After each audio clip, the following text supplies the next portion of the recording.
Raipur home గ్రౌండ్గా మారిపోయింది ఆర్సీబీకి for their game against Mumbai Indians. Interesting విషయాలు చెప్తాయి మ్యాచ్ గురించి. ఇది మొట్టమొదటిసారి ఎంఐ రాయ్పూర్లో ఆడబోతున్నారు. దాంతో పాటుగా 10 ఏళ్ల తర్వాత ఐపీఎల్ గేమ్ ఒకటి రాయ్పూర్లో అవుతోంది. ఈ మధ్యలో 2 ఇంటర్నేషనల్స్ మాత్రమే జరిగాయి. ఈ పిచ్ ఎలా ఉంటుందో ప్రస్తుతానికి ఎవరికీ తెలియదు. యూజువల్గా స్లోగా ఉంటుందా, నిన్న మొన్న బాగా వర్షం పడిందిట, దాని కారణంగా పిచ్ ఏమన్నా స్వభావం మార్చుకుందా, వెయిట్ చేసి చూడాలి. ఈ జితేష్ శర్మ ఆఫ్ ఆర్సీబీ గత 8 ఇన్నింగ్స్లో తన యావరేజ్ 8. ఏ ముహూర్తానన్నాడో మహానుభావుడు, నా టాప్ ఆర్డర్ మొత్తం ఫెయిల్ అవ్వాలి, అప్పుడు నేను వచ్చి కొట్టాలి, మ్యాచ్ గెలిపించాలి అని. తదాస్తు దేవతలే ఉంటే, వాళ్ళు తదాస్తు అనుంటే మరి అది ఎప్పుడు జరుగుతుంది? చూసావా, ప్రకృతి విరుద్ధమైన పనులు చేస్తే ఎలాంటి ఫలితాలు వస్తాయో.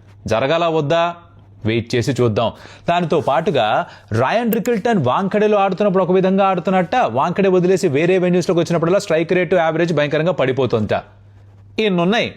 ఇవన్నీ కాకుండా జేకబ్ బెథెల్ రన్స్ కొడతాడా కొట్టడా, నాకెందుకో గట్టి కొడతాడనిపిస్తుంది ఈ మ్యాచ్లో.